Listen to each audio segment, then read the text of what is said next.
you. I like that.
Well done, team. It's good to see the safe house filling up again. The only way we're going to keep London from falling into total oppression is by rebuilding the resistance. We need to recruit, train, build back our arsenal. The people are itching to rise up and take their city back. We just need to show them that DedSec are fighting along with them. I'm in. I want to take on the profiteers exploiting London for their own gain. Arblan's controlling the whole city, silencing anyone who dares to question them. Yeah, but Clan Kelly are the ones taking real advantage. We need to lay the boots on them too. Fair, but remember that this zero-day hacker group is still out there. They took out DedSec once, and it's a good bet they'll try again. I believe they were responsible for the bombings and framed DedSec. With your help, I plan to get to the bottom of this mystery. I'd say that's a full docket. Enough talk. Let's unfuck London.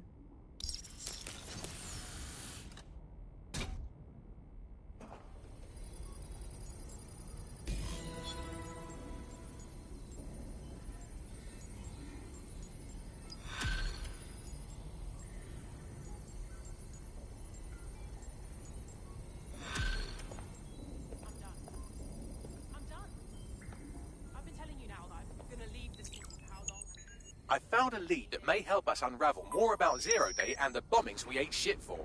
I've picked up an encrypted signal from the Tone conference site that's been broadcasting on a loop since the night of the bombing. Go investigate. You might even get to try out that fancy new AR tech we stole. I mean, creatively shared.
Oh, people are just trying my patience. Whoa.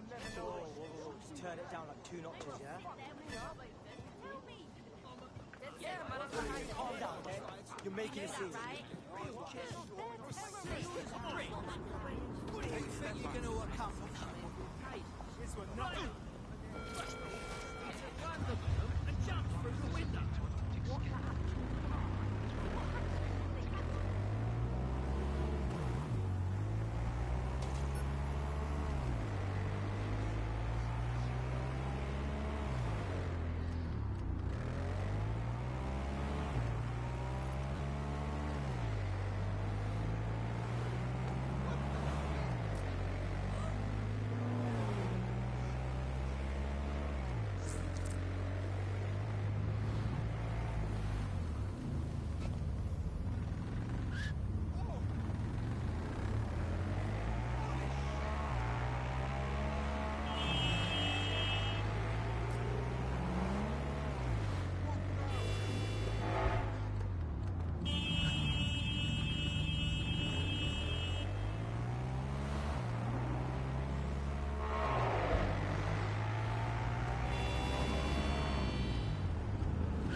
God, there's nothing left here.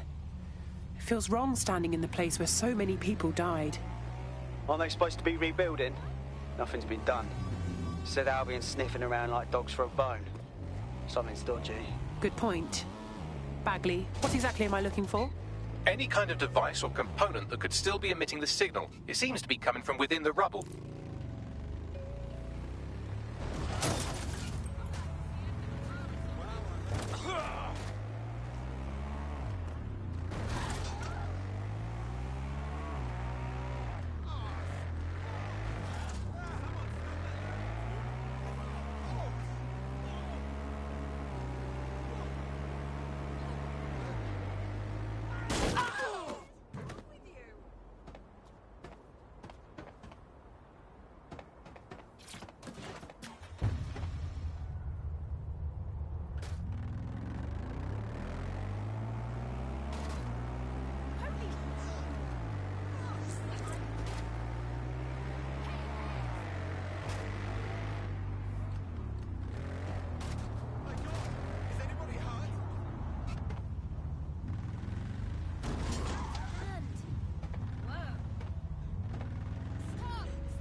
Movements round here are tighter than a clam's arse at high tide. You walk by someone with one of those big bars, you gotta do the bloody limbo to get one.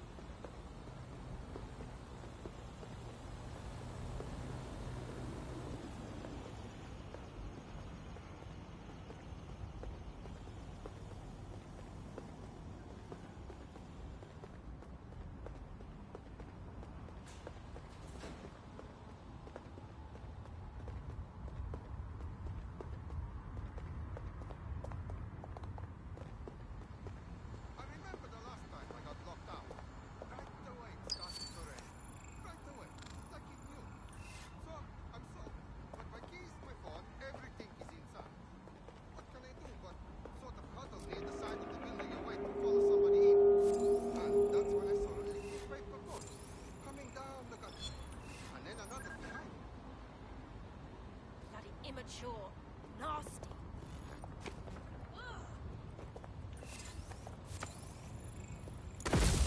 Holy fucking shit! What a nightmare!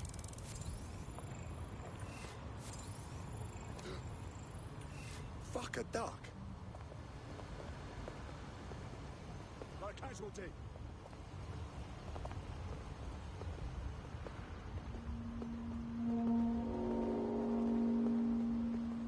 Look around. No stone unturned. See anyone?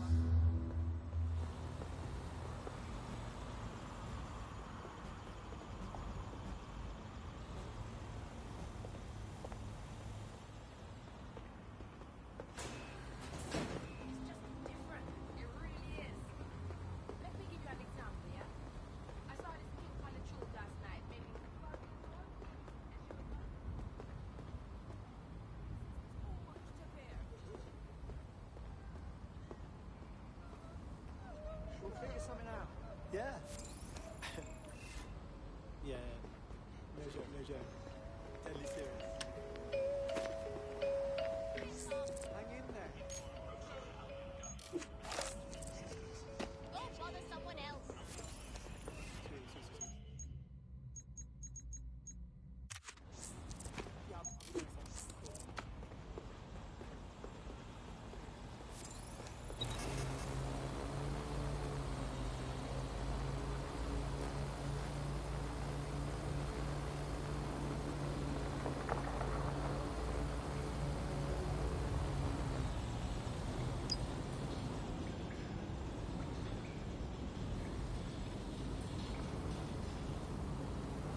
was that? Stand down!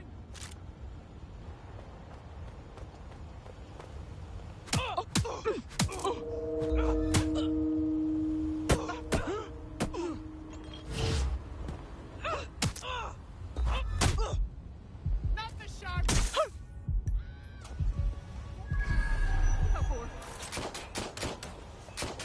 You're just irritating, you know that? Ah! Get me some additional support. Shots fired! Coming to you! Hit down! One way this ends. Ah! Need some cover!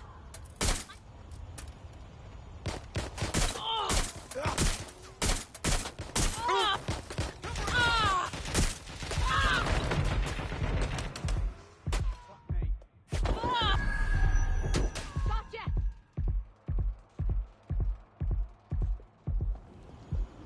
Shit! Where did they go? I'm getting shot at here! Ooh.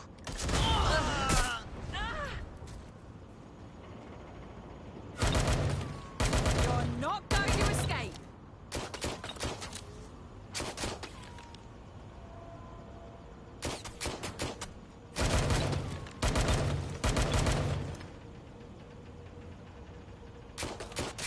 Give yourself up!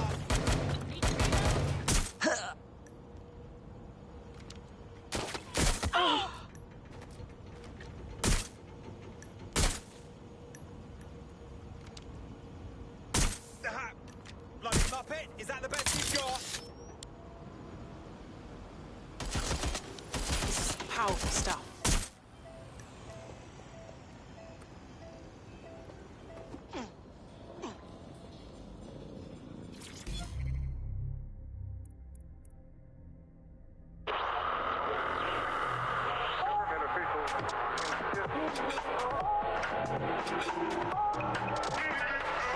This is London Calling.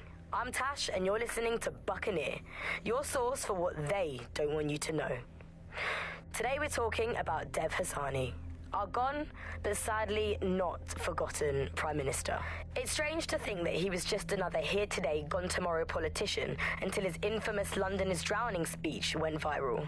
The forces of darkness he unleashed with that speech changed everything around us. Was Hassani's rise inevitable? Could it have been stopped? And what happens when democracy starts to breed the ideas that can destroy it? Using back channels and underground contacts, we got in touch with political analysts and historians to find out how it's possible for cynical, short-term leaders like our beloved Prime Minister to give birth to political nightmares. No full names, as you know. These days, telling the truth can get you killed. Helen spelt out the dangers of populism for major political magazines and websites back in the pre-censorship days. The appeal of fascist politics is about strongmen, and they are usually men, because it's about saying there are simple problems that are really easy to define, say immigration, and there are simple solutions to them, stop immigration. And they are really appealing because they make sense of a world that can often feel really complicated and confusing, and they do offer, or seem to offer, action, instead of what politics can often be, which is a kind of messy set of compromises where no one gets really what they want, everyone gets a little bit of it. And that's the problem, really, is you end up in a situation where it looks like someone is going to do something incredible and transformative, but of course either it never really delivers, or it delivers at a huge cost to, for example, dehumanizing people. And I think you see that in the rhetoric around immigration. If you say immigrants are a problem, we're going to stop them, it's a legitimate political stance for a country to want to control its borders, but the way that that's done can often end up being very cruel and inhumane, because what you have said is immigrants specifically are the problem. Not every fascist is a populist, but they are two interlinked styles of government, really, because what fascists tend to do is rely on narratives of deep change and of enemies. I think that's one of the hallmarks of this style of politics, where you represent your opponents not just as people who disagree with you, but as existential threats, as evil people. So you see it in the course of the run-up to the Second World War, where Jewish people are represented as, rats and a scourge. You see it with Muslims, where they are represented as coming to take over and replace white people. So you have big defined groups of enemies that the person who is trying to convince you to vote for them, or later on simply to support their regime perhaps, needs to defeat. There is always an enemy to be defeated.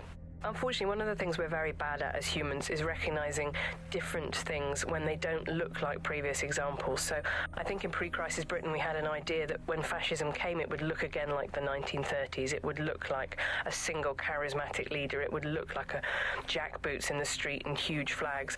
And it didn't look like that. It looked like social media groups. It looked like poisoning the well so that no information could be trusted. It had its own specific flavour, and that, I think, blinded people, as did a kind of complacency that things aren't ever going to get that bad ever again. That's a problem for the past. We're much more sophisticated now. We're not going to succumb to these great moods of emotion where everyone is hysterically listening to a leader. Well, guess what? People don't change that much. Where do authoritarians come from? Before the crisis, Ian was a senior journalist covering the global rise of the strongmen. Populism started to rise as a response to a series of crises. Now, some of these were true, some of them were false. There was a financial crisis. People were poorer. They were less secure than they were. They were looking for easy answers. There was a refugee crisis. I mean, the extent to which that was an actual crisis is frankly questionable. There wasn't actually that many people coming over. But what you had was mainstream news reflecting really quite right-wing rhetoric, portraying what was ultimately a trickle of boats as a major crisis hitting the country. And once you get into that situation, you are primed for having authoritarian leaders with fictitious but easy answers come along with a populist message and basically say to you, look, I will take care of the problem. I will make it all go away. So how do populists capture existing political parties or institutions? The truth is this usually happens in about 3 different ways. The first one is the easiest one. You set up a party, you win an election, you take over. But that doesn't actually happen that often. The second way is a bit more common, which is that you basically find yourself in coalition with usually a mainstream right-wing party. And this has happened this is exactly what happened, of course, in the 1920s in Italy with Mussolini. It's exactly what happened in the 1940s in Germany with Adolf Hitler, which is that the mainstream bring them into power, and there they think they can control them, but you can never control this kind of party. They will always take charge. The third way is the most pernicious and the one that we recognize least. And that's when basically from the opposition, from the media, right-wing populists get their message out against immigrants, against corrupt elites, supposedly corrupt elites, and just pump out that message, pump out these frames of reference, and by virtue of that they take control of the political dialogue from well away from power. It's easy to slide from democracy to totalitarianism. It's a lot harder to fight your way back again. But that's what we're here for. You've been listening to Buccaneer with me, Tash. Thanks to our guests for having the courage to talk to us. Keep listening, tell your friends, and spread the word. There's nobody to fix this but us.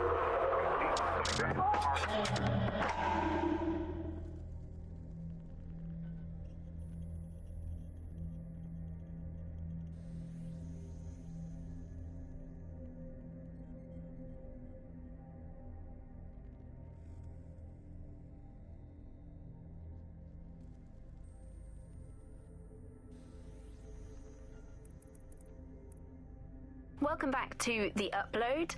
Today we're talking about cryptocurrency. Crypto now seems like it's been around forever, but it's really quite a new invention. Were you an early adopter? I was one of the first that was in this market. There seemed to be a new way of financial transactions, a new way of money. It's something that we could completely reinvent and change some of the legacy financial systems around the world and really give power back to the people. Yeah, it was a real shift in the way that the world works. Let's recap the basics. Central to cryptocurrency is the distributed ledger technology, the tech that keeps track of all transactions. And what this means is you can have a decentralized system without having to trust any one party, like old-fashioned banks. One of the reasons why I got involved so early was that you could stay anonymous. Yeah, the features of cryptocurrency very much fit into that early mindset. It was all about finding an alternative to centralized systems. It was kind of a countercultural punk ethos. The whole point of the distributed ledger is you're not trusting any one person to keep a track of who has what money or how they're spending it. It's all out there in the open for anyone to see, and yet you can remain secretive. But not everybody now wants to keep up this crypto legacy. They don't share this attitude anymore. We've seen institutions, businesses, even governments experimenting with crypto, which doesn't really fit into its original radical counterculture mold. Yeah, it's kind of weird today to think of people not using cryptocurrency. It's so mainstream now. You know, I'm almost nostalgic for the feel of cash. Good old-fashioned paper and coins. First they changed the paper notes to plastic notes, and now it's just all digital. There's nothing to hold on to. It was great just to be able to have a little bit of money to carry around with you. I think the turning point in the UK really came a few years ago when the pound dropped 10% over just one season. People living off grid started using crypto, and just as everyone was losing faith in the pound, they were gaining it in cryptocurrency, which turned out to be much more stable. Kind of the opposite to what people thought in the beginning. And then, of course, there was the recession. It didn't take long for startups to see an opportunity in this new way of doing finance. A lot of traditional money was converted to crypto, and it really shook up the financial sector. Can you remember when they first introduced crypto cash points? That was really sneaky. It was a classic startup behavior. They just installed them everywhere. No consultation with the government, no approval or anything, but people immediately started to use them. Yeah, it kind of reminded me of how Bloom put out the Optic. They just made it free and flooded the streets with these devices. Suddenly, everyone had them. If there's this great option of tech, people are just going to start using it, no matter the cost. Parliament actually tried to put a stop to the cash points, but people were using them so much already. There was outrage. I mean, some parts of London were already using crypto as their primary currency by then. And now, apparently, or at least in theory, crypto is illegal. Yeah, in May this year, economists found that crypto was being traded more than the pound, and banks were not happy. They basically forced the government to ban cryptocurrency in a last-ditch effort to save the pound. But it's not like that's worked. People are still using crypto, and it's been pushed further, deeper underground. Things used to work fine with crypto, and it was just a peer-to-peer sharing economy-style system. Now it's all on the dark web and wrapped up again in organised crime. Yeah, if you want to make something thrive on the black market, just make it illegal.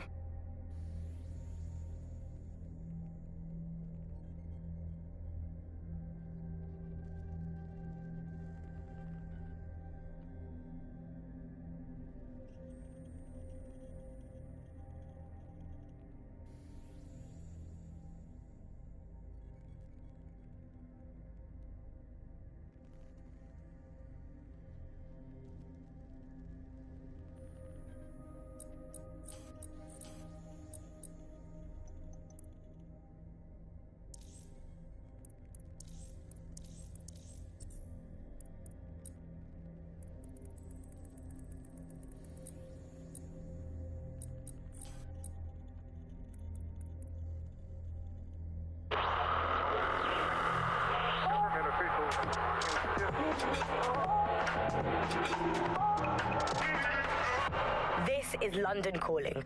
I'm Tash, and this is Buccaneer, your source for what they don't want you to know. Today we're talking about policing, by consent or by force for profit.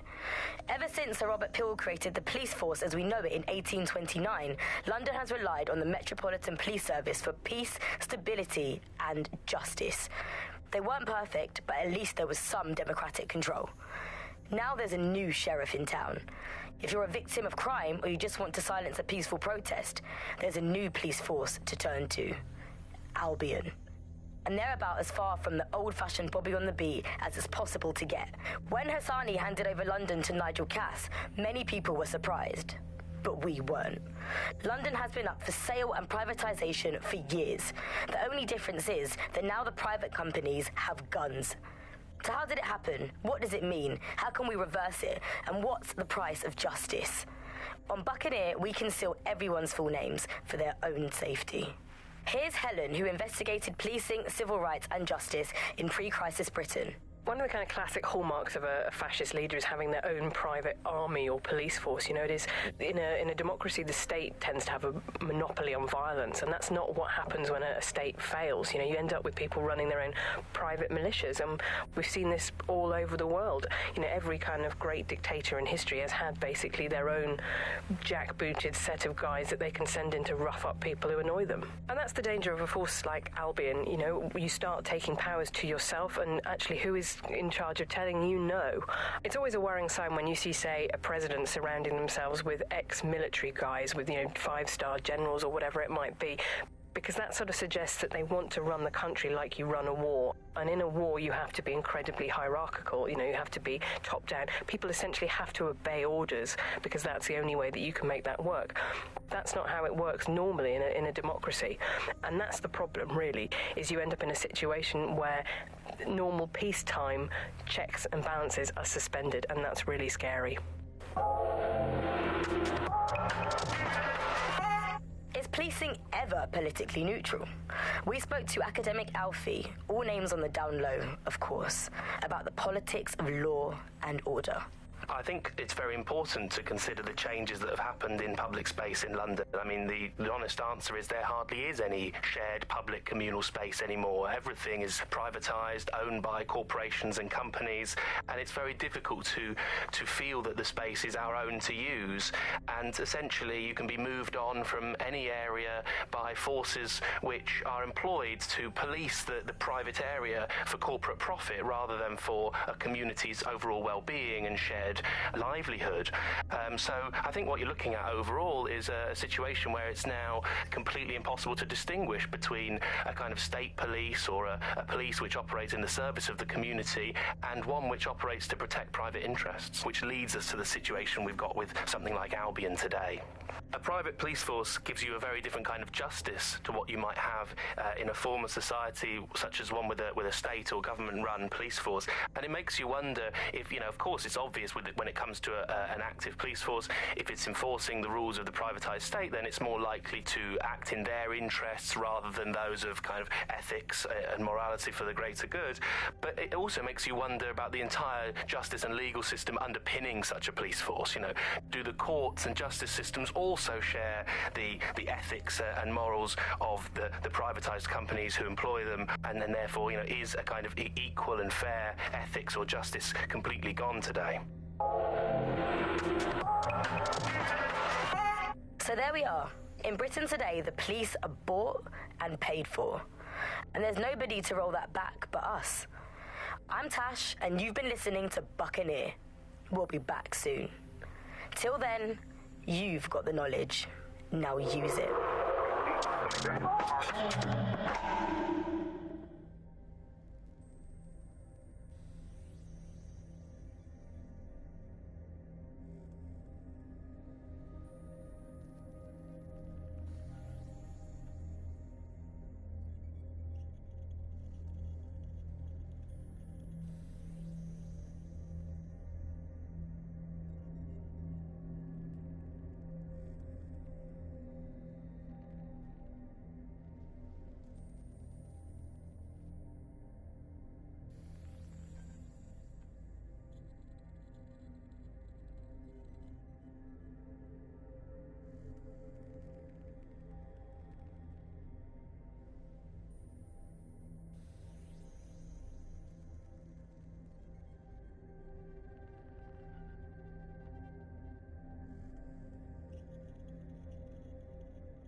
What the fuck?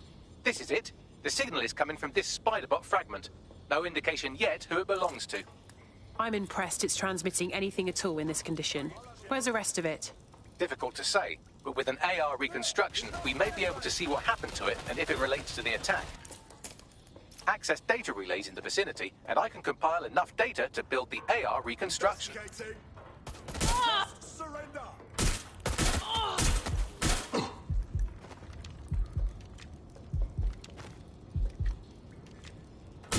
I'm trapped here!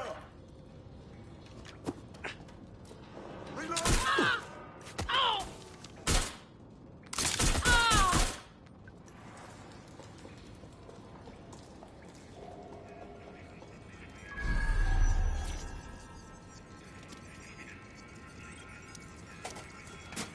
Perfect. 2 more data relays to go.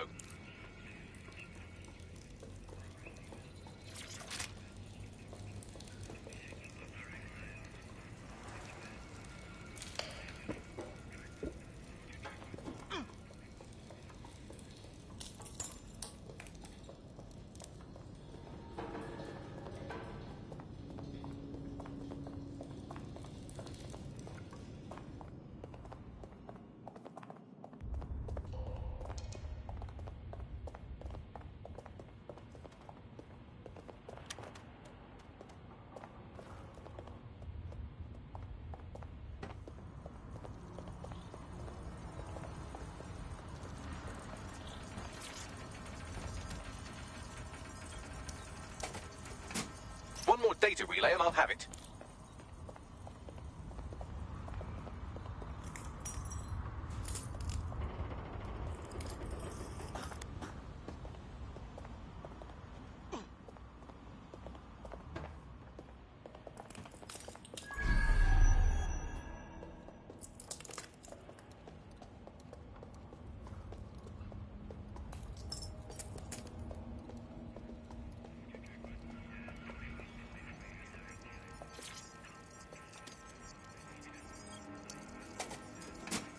That should do it.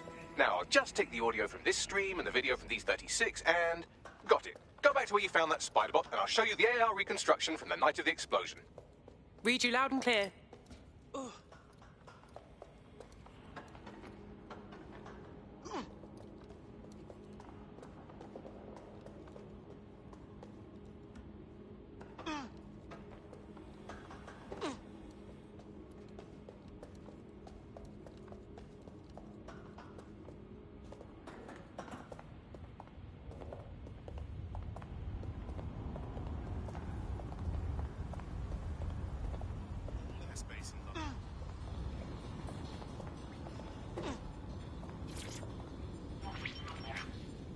CTOS-AR. Data reconstruction in progress.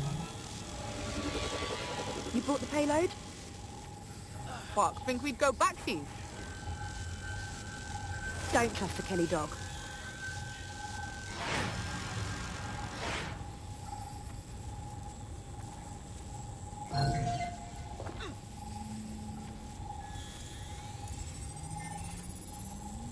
Wait, Kelly? As in Clan Kelly? So gangsters are behind the bombings? Looks more like a handoff, like the Kellys were providing supplies. Interesting. I wonder who they were meeting. She didn't look like Clan Kelly. Does that mean she's part of Zero Day? Well, don't just stand there. Keep looking. Bagley, can you tell me who is controlling the Spiderbot? I've now fully decrypted the signal the Spiderbot is broadcasting. And while I cannot identify a specific user, it is a call code used by the Metropolitan Police Service. The police was watching this as it was happening.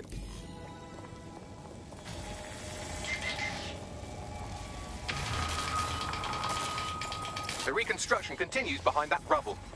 1 to transport. We can do that, right? Or, I don't know, quantum tunnel the space-time continuum? Quantum tunnel technology is at least 10 years away, but Spiderbots and drones are here today. You could try one of those if you don't feel like waiting. Good plan.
you aim those human eyeballs of yours at the van's cargo. Read you loud and clear.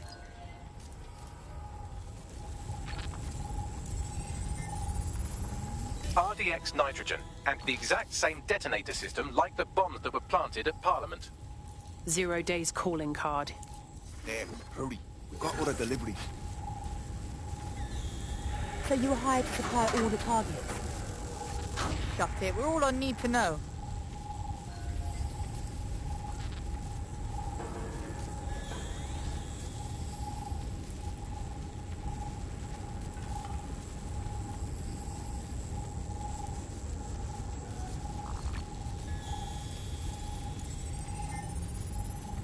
So 0 Day coordinated multiple groups to commit the bombings. That's certainly one way to pull off a massive coordinated attack while remaining anonymous. 0 Day needed manpower and resources, but they needed them at an arm's length. And it doesn't take the world's greatest AI detective to see that both Clan Kelly and Albion benefited in the aftermath. Unfortunately, this is the most we can get out of the AR reconstruction. But if we could find the mystery officer who was spying through the spider bot, maybe they could tell us more.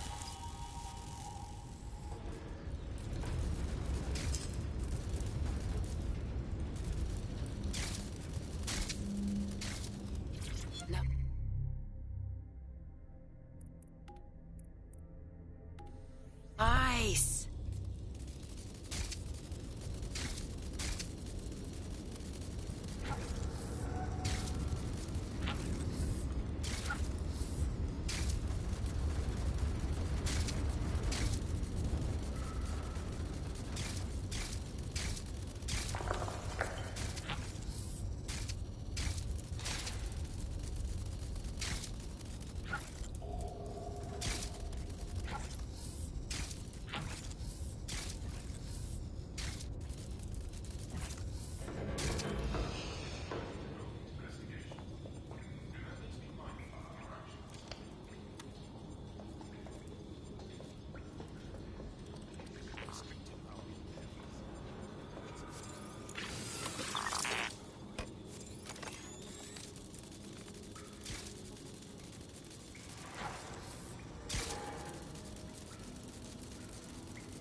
Tracing the Spiderbot serial number, it was assigned to New Scotland Yard 3 years ago.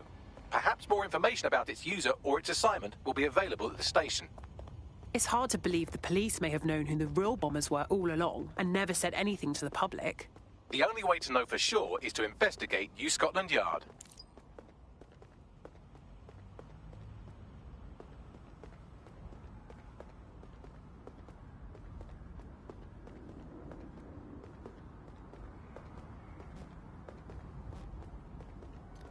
Keep it up! I swear, restaurants should have a kids-only section. And I don't just mean fast food.